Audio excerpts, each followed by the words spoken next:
Hazreti Yusuf'un Mısır edebiyatındaki izleri.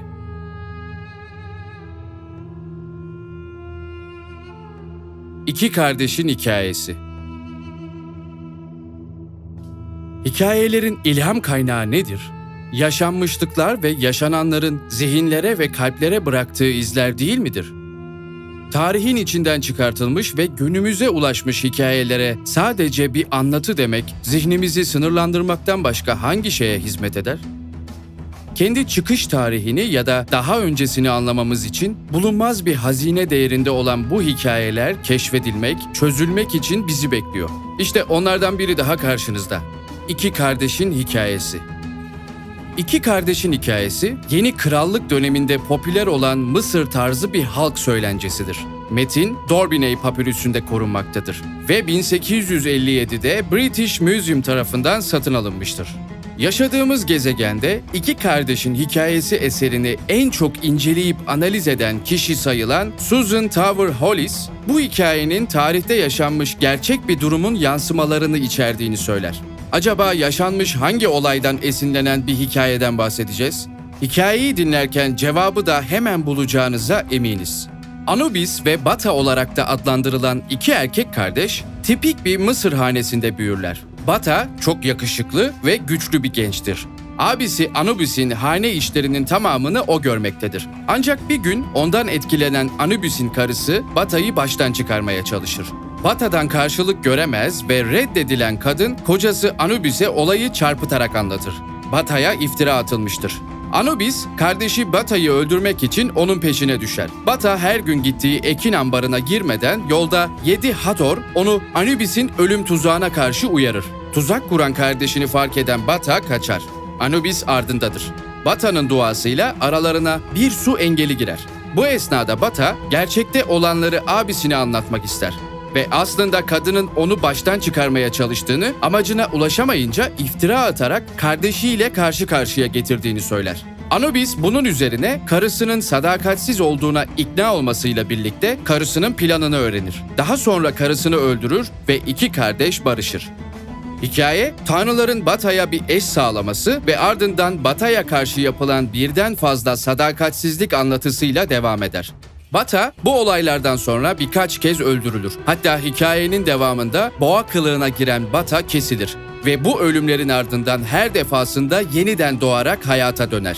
En son olayda karısının oğlu olarak doğar ve büyüdüğünde kendisini aldatan karısından intikamını alır. Nihayet uzun süredir kayıp olan kardeşiyle birlikte Mısır'ı yönetmek için atanır. Tahta geldiğinde 30 yaşındadır. Hikaye çok tanıdıktı değil mi? Evet, Hazreti Yusuf. İnsani karakterler kullanılarak kurgulanan iki kardeşin hikayesi, ilk bakışta karışık görünen ve anlaşılması zor fantastik ayrıntılarla anlatılmaktadır. Ancak detay karşılaştırma matrisi bize Hazreti Yusuf'un etrafında gelişen olaylarla paralellikleri ortaya koyacaktır. Şimdi Hazreti Yusuf kıssası ve iki kardeşin hikayesi arasında benzerlik matrisini inceleyelim. Hazreti Yusuf kıssası ve iki kardeşin hikayesi arasında motif analizi matrisi. Ülkede eşi görülmemiş güç ve güzellikteki Bata.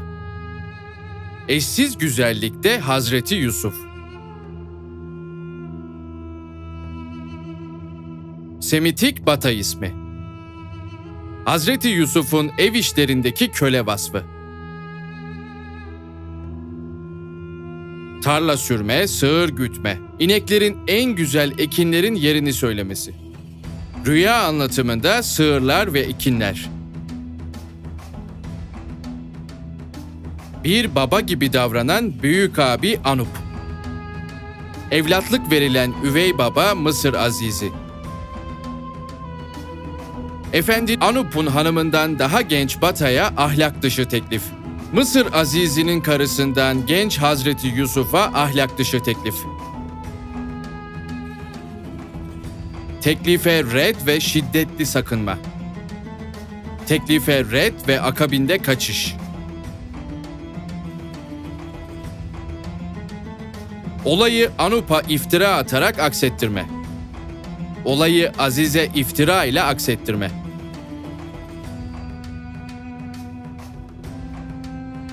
Bata'ya şiddetli ceza. Mağdura şiddetli ceza.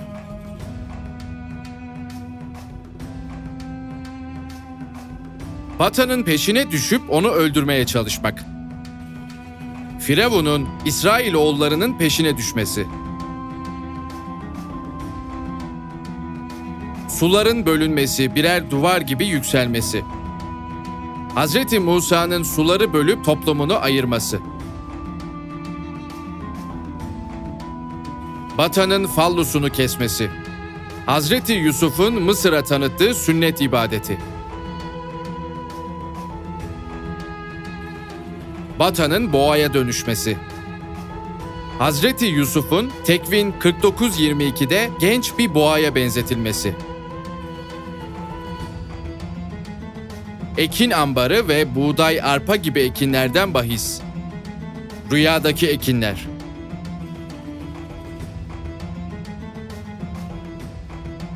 Ekin ölçü kabı bahsi. Bünyamin'i getiren ölçü kabına alıkonulması olayı. Bata'ya ekin ambarına girerken ölüm tehlikesini ve kadının ölümünü haber veren 7 Hator ineği. Kralın rüyasında 7 yıllık ekin kıtlığını haber eden 7 inek. Hikayede 7 yıl teması. 7 yıl bolluk ve 7 yıl kıtlık.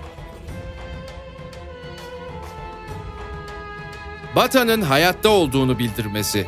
Gör, yine hayattayım. Yeniden yaşama döndürüldüm. Ben Yusuf'um. Mısır'a sattığınız kardeşiniz Yusuf benim. Hikayenin sonunda Mısır'da 30 yıllık iktidar. Mısır'da 30 yaşında vezirlik. Ne kadar da benzer olaylar dediğinizi duyar gibiyiz. Birisi aslına sadık, diğeri ise edebi enstrümanlarla ve mitolojik öğelerle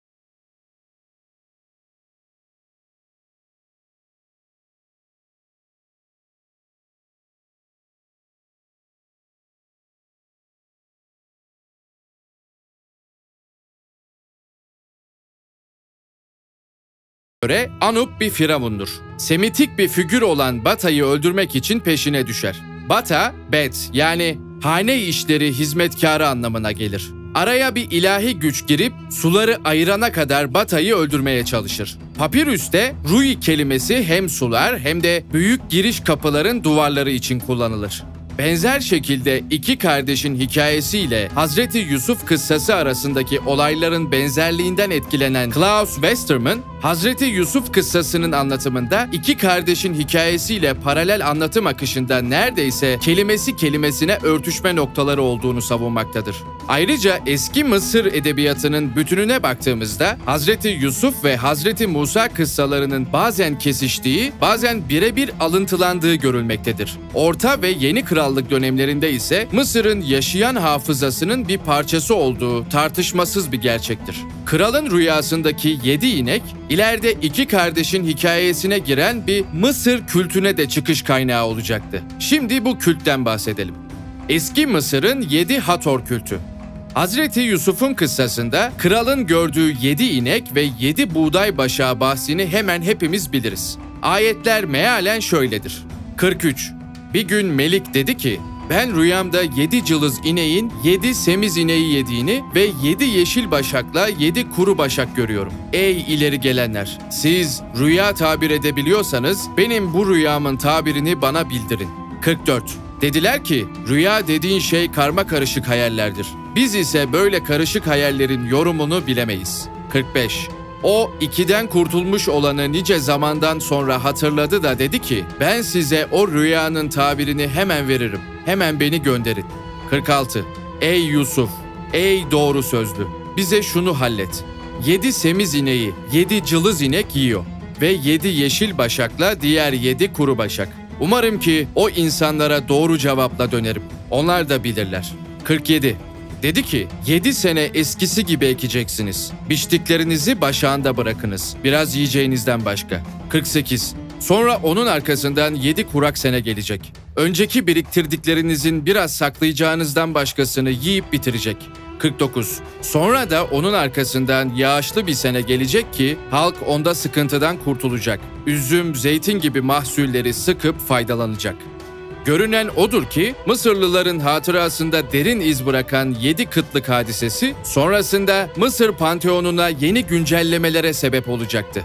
Anup ve Bata'nın hikayesinde geçen 7 Hathor ineği, Hazreti Yusuf'un kıssasındaki 7 ineğin hatırasıdır. 7 Hathor, yeni doğanların kaderini önceden bildirirdi ve Dendera'daki ana kült merkezinde tapılan 7 Hathor şunlardır. 1. Tebes'in Hathoru. 2. Heliopolis'in Hathoru. 3. Afroditopolis'in Hathoru. 4.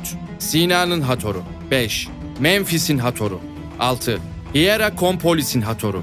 7. Keset'in Hathoru. Tevrat'taki Hazreti Yusuf kıssasında Mısır kralının gördüğü ineklerle ilgili rüyada sazlıklardan bahsedilir. Irmaktan güzel ve semiz 7 inek çıktı. Sazlar arasında otlamaya başladılar. Saz kelimesi yani eski İbranice'deki ahu, Mısır dilindeki saz otundan gelir. Bu kelime ise Kemet dilindeki arudan gelir. Seket Aru, eski Mısır'daki saz cennetinin adıdır. 7 Hathor'un ikamet yeri olarak da bilinir. Öyleyse eski Mısır cennet inancının ve oradaki 7 Hathor'un Hazreti Yusuf'un tabir ettiği rüyadan izler taşıdığı görülebilmektedir. 7 Hathor'a eşlik eden boğa ise Hazreti Yusuf'u temsil ediyor olmalıdır. Tevrat'ta Hazreti Yusuf'un bir boğa olarak temsil edildiği çok çarpıcı bir paralelliktir. Yusuf için şöyle dedi: Rab, onun ülkesini gökten yağan değerli çiğle ve yer altındaki derin su kaynaklarıyla kutsasın. Ülkesi güneş altında yetişen ürünlerin en iyisiyle, her ay yetişen en iyi meyvelerle,